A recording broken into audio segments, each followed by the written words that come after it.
She asks how your day was, and you say, fine. She asks what you're thinking, and you say, nothing.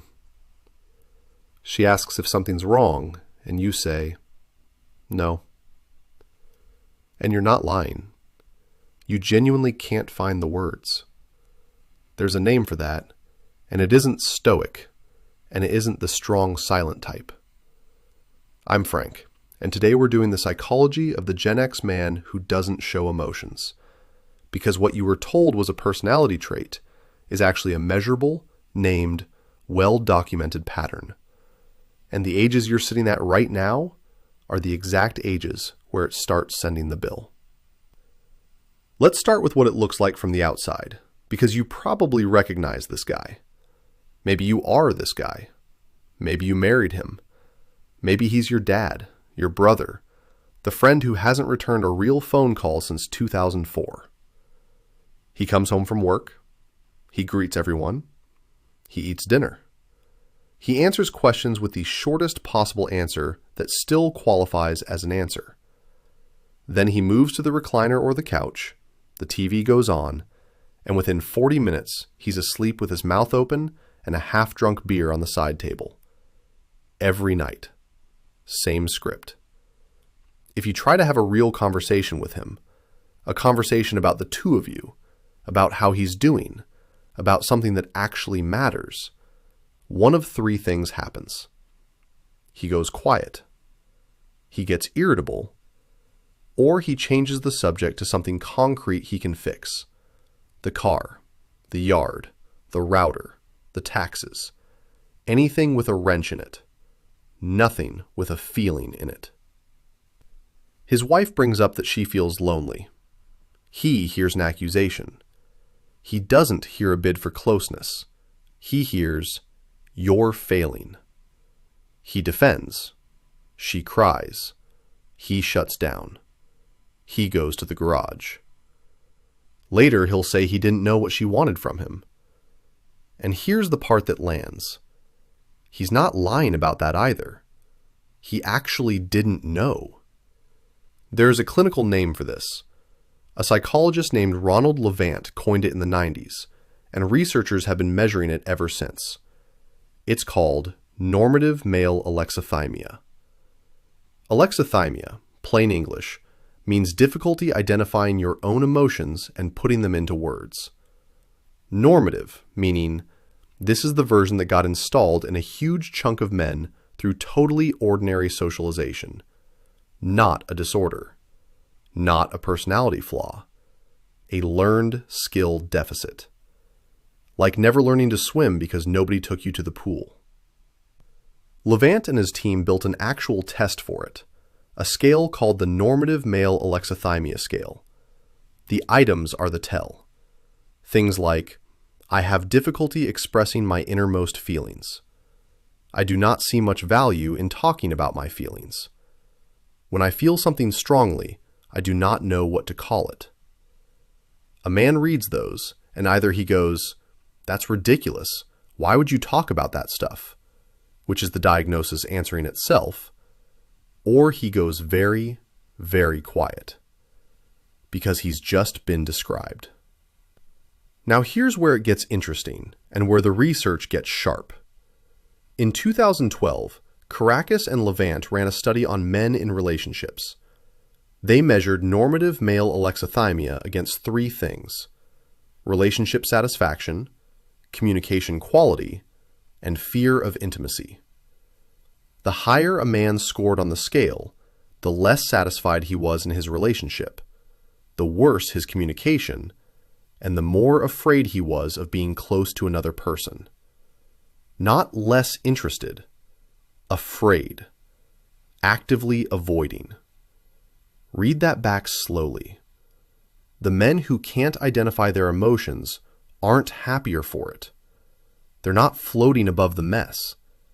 They're inside a relationship they're less satisfied with, communicating worse, and quietly scared of the closeness their partner keeps asking for. That's the trade. The thing that was supposed to make life simpler made it lonelier.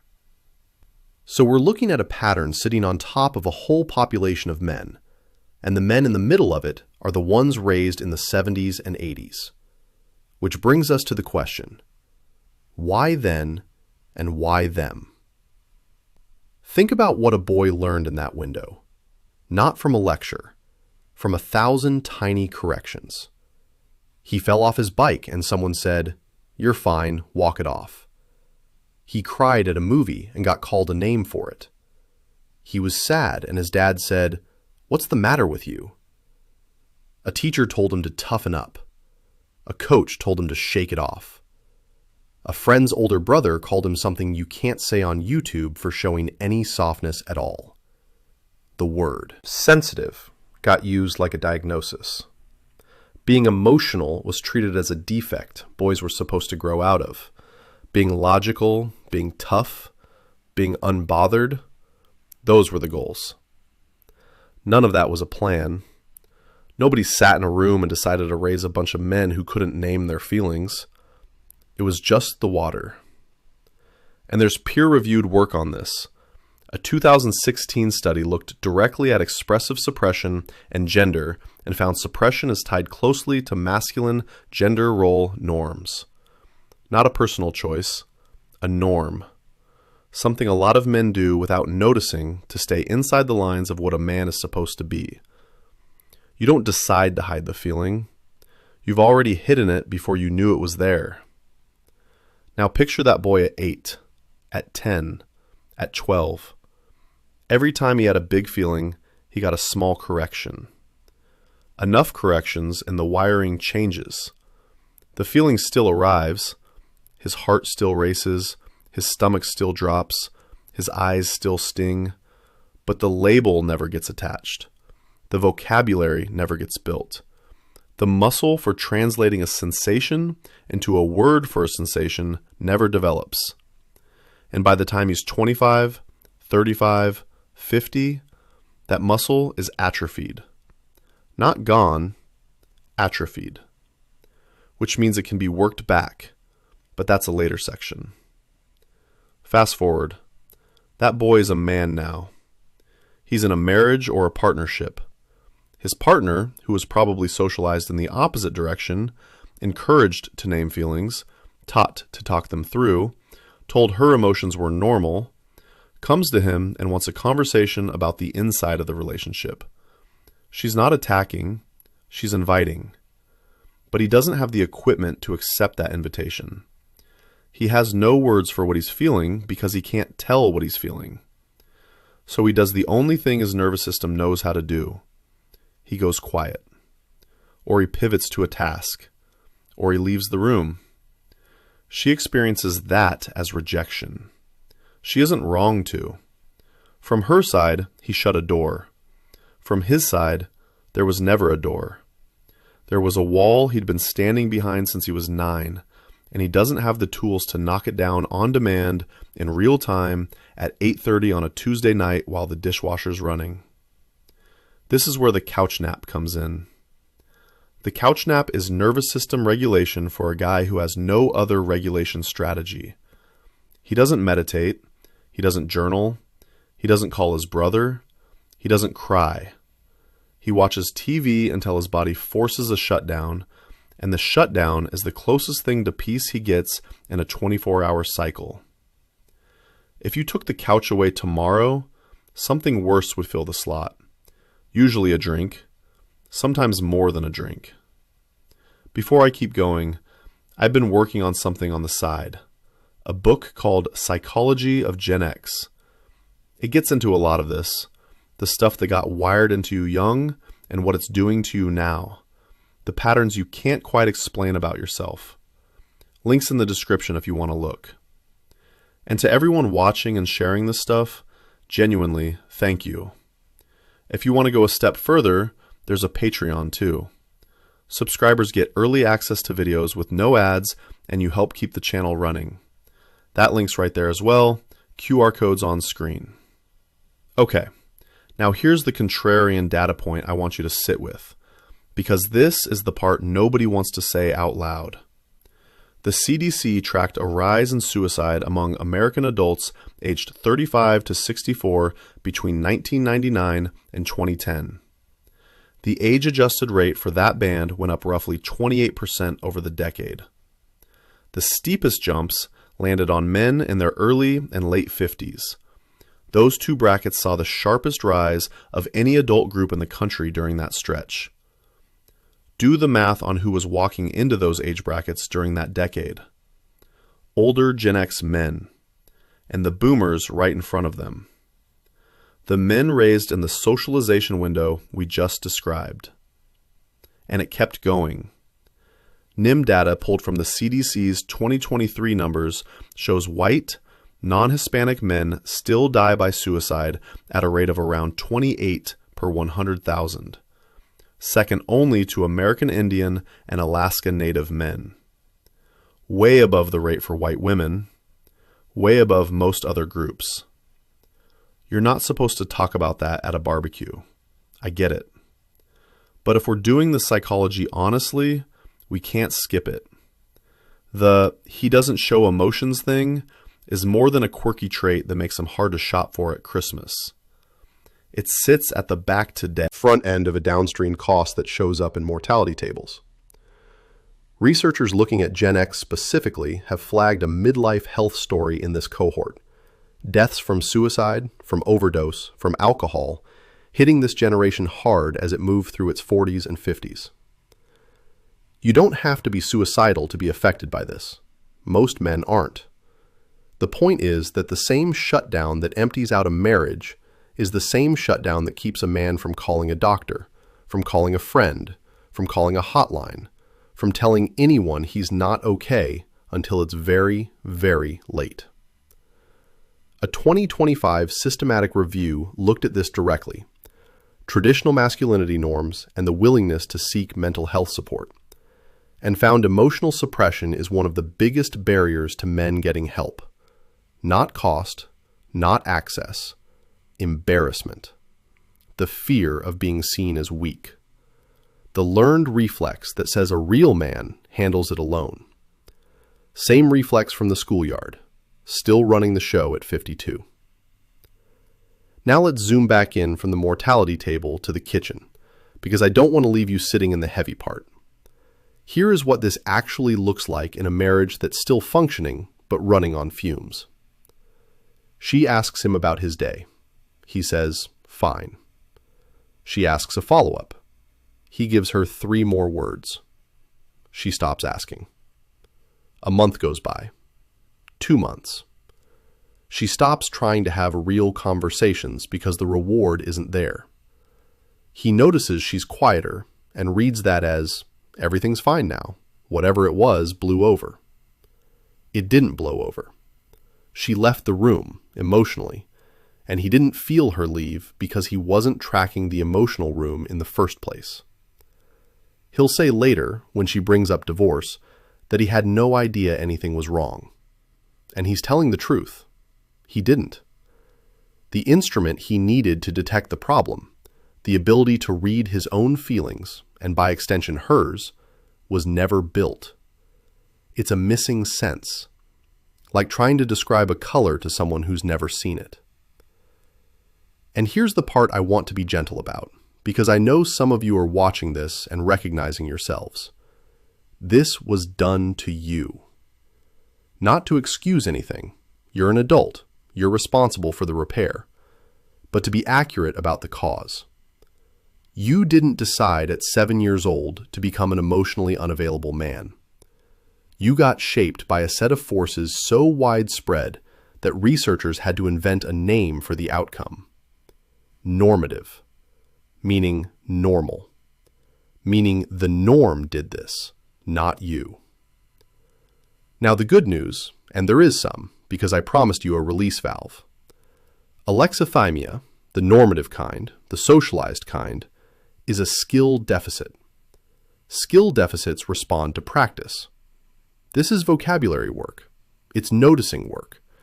It's the very unglamorous project of, when a feeling shows up, pausing long enough to try to name it. Not to your wife, not to a therapist, to yourself in your head. Just, what is this? Is it anger, or is it hurt wearing an anger costume? Is it tired, or is it sad, and I've been calling it tired for 30 years? Is it stress, or is it fear? The men who do this work start to notice a wild side effect. They stop being as tired. Because it turns out unnamed feelings don't disappear. They just move into the body and take up residence as fatigue, as back pain, as a tightness in the chest, as a shortened fuse. Naming the feeling doesn't create it. The feeling was already there.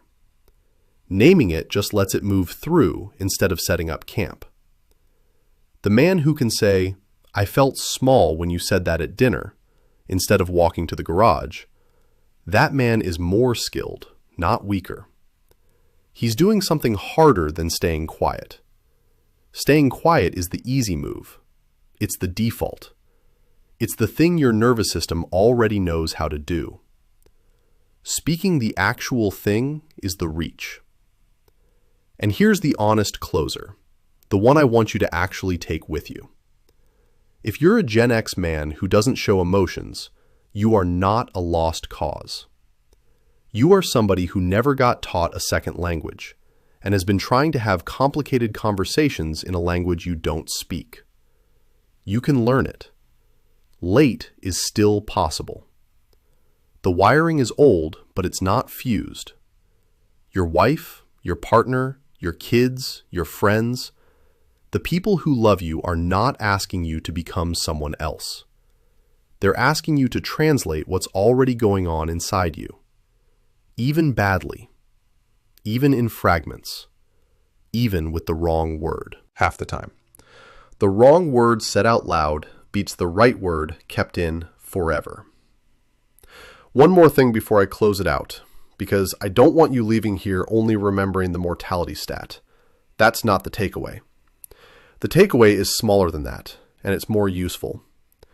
Tonight, when you're on the couch and the TV's on, and you feel the pull toward the shutdown, before you go under, try one thing. Ask yourself what you felt today. Not what happened, what you felt. Somebody cut you off in traffic. Okay, what was underneath the annoyance? Somebody at work took credit for something you did. What sat in your chest for the next hour? Your kid didn't call you back. What did that actually feel like before you told yourself it was nothing? You don't have to say any of it out loud. You don't have to write it down. You don't have to tell your wife. This is a private drill. It's the vocabulary muscle doing its first rep in 40 years. It's going to feel stupid. It's going to feel like you're making it up. That's the atrophy talking. Do it anyway. And if you catch a feeling and you can put a word on it, even a clumsy word, even a wrong-sounding word, you just did something the socialization was designed to prevent. You just proved the wiring isn't fused. You proved late is still possible. That's the whole game. One feeling, one word, one time. Then again tomorrow. Then again the day after. That's how the man in the recliner becomes a man his wife recognizes again. Not through a grand speech. Through 100 small translations nobody sees but him. Quick thing before I go. Psychology of Gen X came out of doing this channel and realizing all these topics connect into one bigger story about how you got built. So to everyone who is able to get it, or anyone thinking of getting it, thank you for supporting the channel, genuinely. If you're looking to get it for yourself, scan the QR code on screen right now. All right, the video on the screen picks up right where this one left off. Go watch that one.